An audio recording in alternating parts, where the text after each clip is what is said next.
Alright, तो nice standard chapter number 2 parallel line. कल पहला थ्योरम पढ़ाया था करस्पॉन्डिंग एंगल थ्योरम, आज दूसरा थ्योरम पढ़ा रहा हूं अल्टरनेट एंगल थ्योरम। ये रहा अल्टरनेट एंगल थ्योरम का स्टेटमेंट। क्या बोलता है? द अल्टरनेट एंगल फॉर्म, जो अल्टरनेट एंगल फॉर्म होते हैं बाय अ ट्रांसवर्सल, कौन फॉर्म कर रहा है? Transversal of two parallel line, और वो ट्रांसवर्सल कहां पर है? पैरेलल लाइन पर है, आर ऑफ इक्वल मेजर, यानी वो अल्टरनेट एंगल कॉन्ग्रुएंट होंगे। क्या बोल रहा है ये? कि हमारे पास दो पैरेलल लाइन है अभी, उस पर एक ट्रांसवर्सल होगा, ट्रांसवर्सल के बाद हमको अल्टरनेट एंगल का पैर मिलेगा।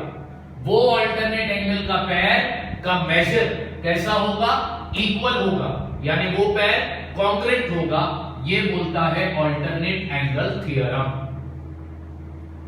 अभी इधर भी हमें ये थ्योरम के स्टेटमेंट को क्या करके बताना है? प्रूफ करके बताना है कि वाकई में ये स्टेटमेंट सच बोलता है या नहीं। तो कोई भी थ्योरम के स्टेटमेंट को प्रूफ करने के लिए हम क्या बनाएंगे? फिगर बनाएंगे। तो अब यहां पर फिगर बनाने के लिए क्या बनाना है हमको? दो लाइन बनानी है पैरेलल। तो यहां पर मैं दो लाइन बना रहा हूं पैरेलल। ये पहली लाइन है L, फिर मैं दूसरी लाइन बना रहा हूं,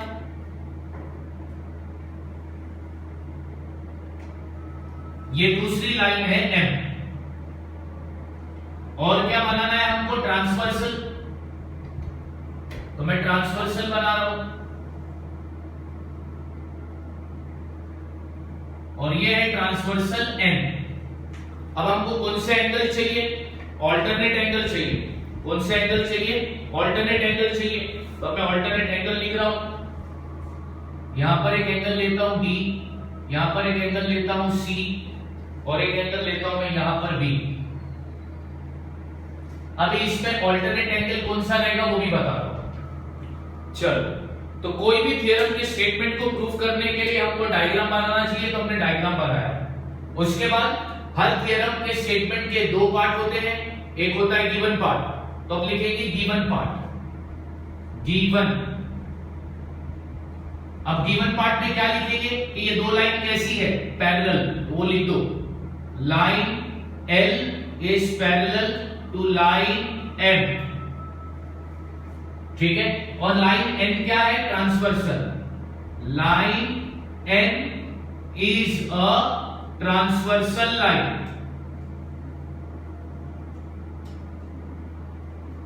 लिख दिया गिवन पार्ट। और दूसरा पार्ट क्या होता है? Part to be prove. तो यहां पे लिखता हूं टू प्रूव। थ्योरम का स्टेटमेंट बोलता है कि अल्टरनेट एंगल के पैर के मेजर कैसे होंगे? इक्वल, यानी वो अल्टरनेट एंगल कैसे होंगे? कॉन्ग्रुएंट। तो अब यहां पर ये फिगर देखो, यहां पर अल्टरनेट एंगल कौन सा होगा? एक तो एंगल D, एंगल D का डायरेक्शन इस तरफ है, एंगल B का डायरेक्शन उस तरफ है, दोनों एंगल के डायरेक्शन अपोजिट है। तो दूसरा एंगल हो गया B। अपने को प्रूफ करना है कि ये दो एंगल, ये अल्टरनेट एंगल का मेजर इक्वल होगा, राइट? ठीक है, ओके। अब अपन करेंगे क्या? इसको प्रूफ। तो अब यहां पे लिखता हूं मैं प्रूफ। अब प्रूफ, ये दो एंगल देख लो, angle D plus angle C is equal to 180 degree. Why? Reason तो वाई। तो तुम बोलोगे सर अगर ये डायग्राम को ऐसा कर दो तो इधर एंगल D आ रहा है, इधर एंगल C आ रहा है, तो ये कौन सा एंगल हो गया? लीनियर पैर। रीजन दे दिया लीनियर पैर। इसको देता हूं इक्वेशन नंबर 1, राइट? अच्छा, अब गिवन पार्ट भी बहुत इंपॉर्टेंट होता है, क्योंकि गिवन पार्ट से कुछ ना कुछ चीज तो अपने को मिलेगी। तो अब गिवन पार्ट लिखता हूं। क्या लिख रहा हूं? Line L is parallel to line M। ये है गिवन पार्ट। रीजन देना मस्ट है। अच्छा, इसका ट्रांसवर्सल क्या है? N। On transversal N, transversal क्या है? N। तो ट्रांसवर्सल एन के बाद अपने को कौन सा एंगल मिला था? ये ऑल्टरनेट एंगल मिला था, यस और नो? ये ऑल्टरनेट एंगल मिला, अपने को प्रूफ करना है कि ये ऑल्टरनेट एंगल इक्वल है। अच्छा, गिवन पार्ट तुमने क्या लिया? Line L is parallel to line M and N is the transversal. अब इस गिवन पार्ट से तुम्हें कुछ ना कुछ तो चीज मिलेगी। क्या मिलेगा? अब लाइन L और M, ये पैरेलल लाइन के बीच में ये दो एंगल आ रहे हैं, एंगल B और एंगल C, यस और नो? तो ये कौन सा एंगल हो गया? Interior angle. अच्छा, और इंटीरियर एंगल का टोटल कितना डिग्री होता है? 180 डिग्री। अब यहां पे लिखता हूं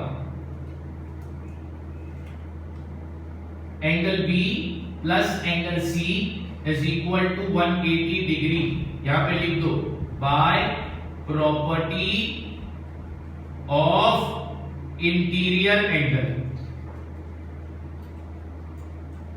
इसको दे दो इक्वेशन नंबर 2। देखो गिवन पार्ट से तुम्हें क्या मिला? इंटीरियर एंगल मिला ना। इसलिए मैं हमेशा बोलता हूं कि गिवन पार्ट बहुत इंपॉर्टेंट होता है, उससे कुछ ना कुछ तो इंफॉर्मेशन मिलेगा ही मिलेगा हमेशा। अब हमारे पास कितने इक्वेशन हो गए? 2 इक्वेशन हो गए, equation number 1 and equation number 2। अब यहां पे लिखता हूं from equation number 1 and 2 we get. अब इक्वेशन नंबर 1 और 2 से अपने को क्या मिल रहा है, क्या समझ में आ रहा है? इक्वेशन नंबर 1 बोलता है angle D plus angle C 180 degree है। इक्वेशन नंबर 2 बोलता है angle B plus angle C भी 180 डिग्री है। मतलब इक्वेशन 1 और 2 का राइट हैंड साइड सेम है, तो मतलब ये दोनों इक्वेशन क्या हो गए? इक्वल। तो अब यहां पे लिखता हूं therefore angle D plus angle C is equal to angle B plus angle C। ये मिला मेरे को इक्वेशन नंबर 1 और 2 से। अब लेफ्ट हैंड साइड और राइट हैंड साइड पर एंगल C कॉमन है। कॉमन चीज हमेशा क्या हो जाएगी? कट हो जाएगी। क्यों कट हो रही? कल बताया था, आज भी बताता हूं। अब ये प्लस C इधर आएगा तो हो जाएगा माइनस, तो प्लस माइनस क्या होगा? माइनस होगा ना, तो एंगल C कट गया। अब बचा क्या इधर? Angle D। इधर क्या बचा? Angle B। बीच में कौन सी साइन है? इक्वल की, यानी angle D is equal to angle B। यही प्रूफ करना था। इधर लिखता हूं हेंस प्रूफ। यानी कि ये जो स्टेटमेंट है ये झूठ नहीं बोल रहा है। ये स्टेटमेंट ने क्या बोला था कि पैरेलल लाइन पर ट्रांसवर्सल आएगा, वो ट्रांसवर्सल की वजह से जो अल्टरनेट एंगल हमको मिलेगा वो अल्टरनेट एंगल का मेजर कैसा होगा? इक्वल होगा। तो हो गया ना, प्रूफ करके भी बताया। कोई भी थ्योरम का स्टेटमेंट झूठ नहीं बोलता, और तुम थ्योरम के स्टेटमेंट को प्रूफ कर सकते हो। प्रूफ करने के लिए डायग्राम बनाओगे, गिवन पार्ट लिखोगे, पार्ट 2 भी प्रूफ लिखोगे और फिर प्रूफ करके बताओगे। अब जब भी क्वेश्चन में ऑल्टरनेट एंगल आएगा तो कौन सा थ्योरम लगाएंगे? Alternate angle theorem. Alternate angle theorem क्या बोलता है कि ऑल्टरनेट एंगल कॉन्ग्रुएंट होते हैं, ऑल्टरनेट एंगल का मेजर इक्वल होता है। करस्पॉन्डिंग एंगल थ्योरम क्या बोलता है कि करस्पॉन्डिंग एंगल का मेजर इक्वल होता है। बात समझ में आ गई? ठीक है, तो ये था हमारा थ्योरम नंबर 2। ठीक, अब और एक थ्योरम है, theorem number 3।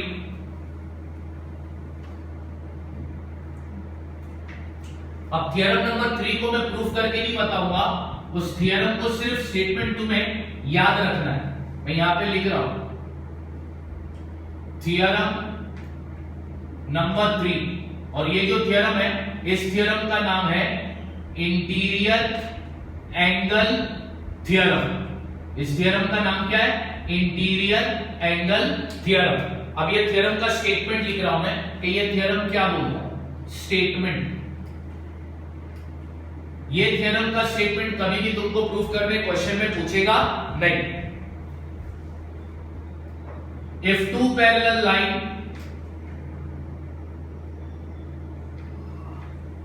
if two parallel line are intersected by a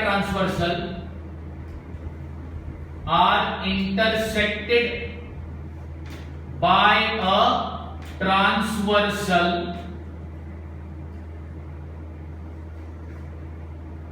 the interior angle the interior angle on either side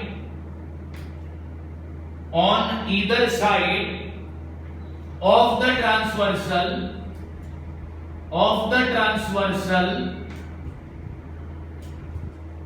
are supplementary.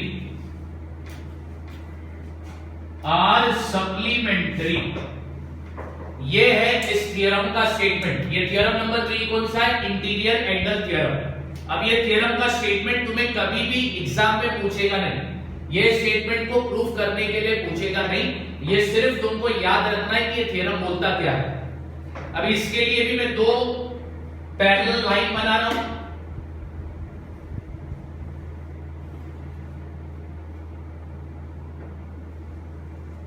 ये बनाई मैंने दो पैरेलल लाइन, और इन दो पैरेलल लाइन का नाम दे देता हूं। इसका नाम है L और इसका नाम देता हूं M। अब इन दो पैरेलल लाइन को इंटरसेक्ट किसने किया? ट्रांसवर्सल ने, तो ट्रांसवर्सल बना देता हूं। और ये ट्रांसवर्सल लाइन का नाम देता हूं मैं N। ट्रांसवर्सल लाइन के आने के बाद हमको क्या मिला? Interior angle. इधर एंगल A, इधर एंगल B, इधर एंगल C, इधर एंगल D। अब ये स्टेटमेंट देखो क्या बोलता है।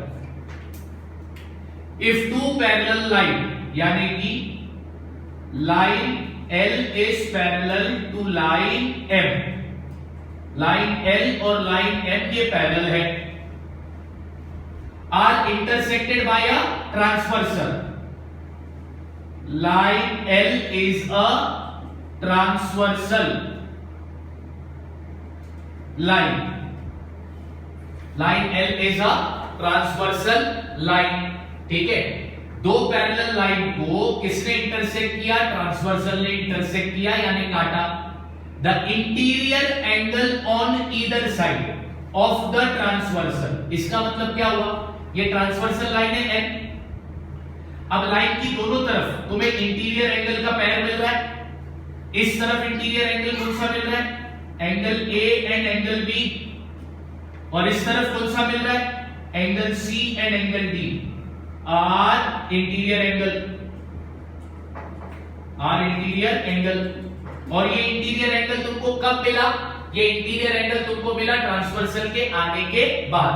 यहां पर लिखता हूं गिवन। लास्ट में इंपॉर्टेंट वर्ड क्या दिया है? Are supplementary. सप्लीमेंट्री का मतलब होता है 180 डिग्री। तो इंटीरियर एंगल का टोटल हमेशा कितना होगा फिर? 180 degree. Therefore angle A plus angle B is equal to 180 degree and angle C plus angle D is equal to 180 degree. ये कौन सा थ्योरम बोलता है? By interior angle theorem. तो इंटीरियर एंगल थ्योरम तुमको क्या बोलता है? इंटीरियर एंगल थ्योरम हमको बोलता है कि हमारे पास दो पैरेलल लाइन होगी, उस पर एक ट्रांसवर्सल होगा। ट्रांसवर्सल के बाद हमको ट्रांसवर्सल लाइन की दोनों तरफ किसका पैर मिलेगा? इंटीरियर एंगल का पैर मिलेगा। तो वो इंटीरियर एंगल का पैर का टोटल, यानी वो इंटीरियर एंगल के पैर का टोटल कितना होगा? हमेशा 180 डिग्री। ये स्टेटमेंट को मैंने बिल्कुल इधर पूरा करके बताया फिगर में कि इफ टू पैरेलल लाइन, यानी line L is parallel to line M, are intersected by transversal, तो इधर ट्रांसवर्सल मैंने क्या लिया? M। फिर the interior angle on either side of the transversal, transversal के दोनों तरफ इंटीरियर एंगल का पैर मिला। ये इंटीरियर एंगल के पैर का टोटल कितना होगा? 180 डिग्री। सप्लीमेंट्री कौन सा थ्योरम बोलता है? Interior angle theorem. देखो, करस्पॉन्डिंग एंगल थ्योरम बोलता है करस्पॉन्डिंग एंगल कांग्रुएंट हो। अल्टरनेट एंगल थ्योरम बोलता है अल्टरनेट एंगल कांग्रुएंट हो। इंटीरियर एंगल थ्योरम बोलता है इंटीरियर एंगल का टोटल 180 डिग्री होगा। और तीनों थ्योरम इस्तेमाल कब करोगे? तीनों थ्योरम इस्तेमाल करोगे तब जब तुम्हें पता हो कि वो लाइन कैसी है? पैरेलल। याद रखना ये बात थ्योरम, तीनों थ्योरम को इस्तेमाल करने का कंडीशन हमें पता होना चाहिए कि वो लाइन कैसी है, पैरेलल है। बात समझ में आ गई, हाँ या ना? ठीक है। अब मैं एक इंपॉर्टेंट बात बताने जा रहा हूं, उसको ध्यान से सुनो। अगर करस्पॉन्डिंग एंगल कॉन्ग्रुएंट है तो वो जिस लाइन पर है वो लाइन पैरेलल होगी। अगर ऑल्टरनेट एंगल कॉन्ग्रुएंट है तो वो जिस लाइन पर आएंगे वो लाइन पैरेलल होगी। अगर इंटीरियर एंगल का टोटल 180 डिग्री है तो वो जिस लाइन पर आएंगे वो लाइन पैरेलल होगी। ये बात भी याद रखना, ठीक है? क्या बोला मैंने? अगर करस्पॉन्डिंग एंगल कॉन्ग्रुएंट है तो लाइन पैरेलल है, अगर ऑल्टरनेट एंगल कॉन्ग्रुएंट है तो लाइन पैरेलल है, अगर इंटीरियर एंगल का टोटल 180 डिग्री है तो लाइन पैरेलल है। ठीक है, बात समझ में आ गई? थ्योरम को इस्तेमाल कब करोगे? जब हमें पता हो कि लाइन कैसी है भाई, पैरेलल है। करस्पॉन्डिंग एंगल थ्योरम बोलता है करस्पॉन्डिंग एंगल क्या होंगे, कॉन्ग्रुएंट। ऑल्टरनेट एंगल थ्योरम क्या बोलता है, ऑल्टरनेट एंगल क्या होंगे, कॉन्ग्रुएंट। इंटीरियर एंगल थ्योरम क्या बोलता है, इंटीरियर एंगल का टोटल कितना होगा, 180 डिग्री। अब ये तीन थ्योरम के बेसिस पर हम स्टार्ट करने जा रहे हैं प्रैक्टिस सेट 2.1। और प्रैक्टिस सेट 2.1 में ये मैंने यहां पे लिखा है क्वेश्चन नंबर 1। ध्यान से तुमको करना है, ध्यान से समझना है। अगर ये समझ में आ गया तो सब समझ में आ गया। अब क्वेश्चन क्या बोलता है? क्वेश्चन नंबर 1 बोलता है in the figure line RP is parallel to line MS. ये लाइन आरपी और ये लाइन एमएस ये क्या है, पैरेलल है। And line DK is their transversal. ये जो लाइन तुम डीके देख रहे हो ये क्या है, ट्रांसवर्सल है। Angle DHP is 85 degree. Angle DHP कितना डिग्री है, 85 डिग्री है। Find the measure of. Angle RHD का मेजर फाइंड करना है, फिर एंगल पीएचजी का मेजर फाइंड करना है, फिर एंगल एचजीएस का मेजर फाइंड करना है और एंगल एमजीके का मेजर फाइंड करना है। ठीक है, याद रखना बच्चों, हमेशा मेन एंगल का नाम बीच में होगा। ये एंगल का पूरा नाम है, ये सरनेम, ये बीच वाला मेन नेम और लास्ट में उसके बाप का नाम। ठीक है, तो मेन एंगल हमेशा बीच में होता है। ओके, तो ये चार एंगल अपने को फाइंड करना। चलो करेंगे अब फाइंड। अब यहां पर लिखता हूं मैं सॉल्यूशन। ध्यान से देखना बच्चों, किस तरह मैं थ्योरम अप्लाई करने जा रहा हूं। अब मैं तुमको समझा रहा हूं एप्लीकेशन ऑफ थ्योरम, कि थ्योरम को किस तरह अप्लाई करेंगे। कल मैंने लीनियर पेयर ऑफ एंगल भी बताया, वर्टिकली अपोजिट एंगल भी बताया। ठीक है, याद रखो। सबसे पहला कौन सा एंगल चाहिए मेरे को, एंगल आरएचडी। क्या चीज मेरे को दिया है, कौन सा एंगल मेरे को दिया है, एंगल डीएचपी दिया है। तो यहां पे पहला लिख देता हूं, angle DHP is equal to 85 degree. Question में दिया है इसलिए रीजन लिखूंगा गिवन। अब सबसे पहला कौन सा एंगल फाइंड करना है, एंगल आरएचडी। अब तुम ध्यान से देखो बच्चों, ध्यान से देखो, आरएचडी और डीएचपी अगर मैं लाइन अलग कर दूं, आर एच डी फिर डी एच पी, बताओ ये कौन सा एंगल हो गया, अपोजिट एल बन रहा है। कौन सा एंगल हो गया, ये लीनियर पेयर ऑफ एंगल। और लीनियर पेयर ऑफ एंगल का टोटल कितना होता है, 180 डिग्री होता है। तो अब यहां पे लिखता हूं angle R H D plus angle D H P is equal to 180 degree. Reason क्या दोगे, ये है लीनियर पेयर ऑफ एंगल। और लीनियर पेयर ऑफ एंगल का टोटल कितना डिग्री होता है, 180 डिग्री होता है।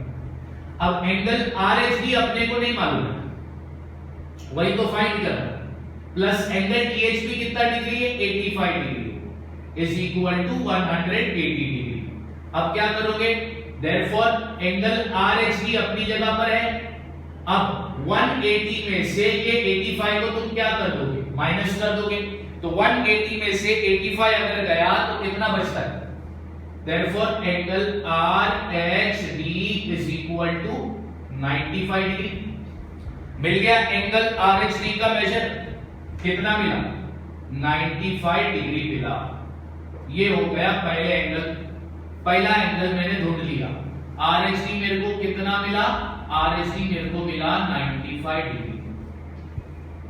ठीक, अब दूसरा कौन सा ढूंढना है, दूसरा ढूंढना है एंगल पीएचजी। कौन सा ढूंढना है, एंगल PHG, यानी अपने को दूसरे में ये वाला एंगल ढूंढना है, ये वाला एंगल PHG। हाँ, अब ध्यान से देखना बच्चों, एंगल RHD, एंगल PHG, मैं बोलता हूं ये दोनों एंगल कॉन्ग्रुएंट है। हिंट देता हूं, RHD, ये है RHD, और दूसरा आ रहा है, दूसरे को अगर तुम देखोगे तो ये बन रहा है तुम्हारा PHG, तो ये अपोजिट V बन रहा है, हाँ या ना? अपोजिट V वाले एंगल को क्या बोलते हैं? वर्टिकली अपोजिट एंगल, और वर्टिकली अपोजिट एंगल हमेशा क्या होते हैं? कॉन्ग्रुएंट होते हैं। वर्टिकली अपोजिट एंगल हमेशा क्या होते हैं? कॉन्ग्रुएंट होते हैं। तो एंगल RHD का मेजर कितना है? 95 डिग्री। तो एंगल PHG का भी मेजर कितना होगा? Therefore angle PHG is equal to how much? 95 degree. चलो दूसरा भी एंगल मिल गया, ये कितना मिला मेरे को? 95 डिग्री। क्लियर है बच्चों? यस और नो? ओके, अब हम फाइंड करेंगे तीसरा वाला एंगल। तीसरा वाला एंगल कौन सा है? Angle HGS। तीसरा वाला एंगल कौन सा है? Angle HGS। ये रहा वो एंगल HGS।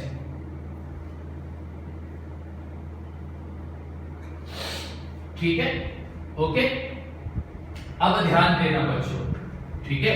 अब अपन तीसरा वाला एंगल फाइंड कर रहे हैं, HGS। कैसे फाइंड करेंगे? ध्यान दो, क्वेश्चन में क्या बोलता है? क्वेश्चन में तुमको बोला था line RP is parallel to line MS। मैं लिखता हूं यहां पर,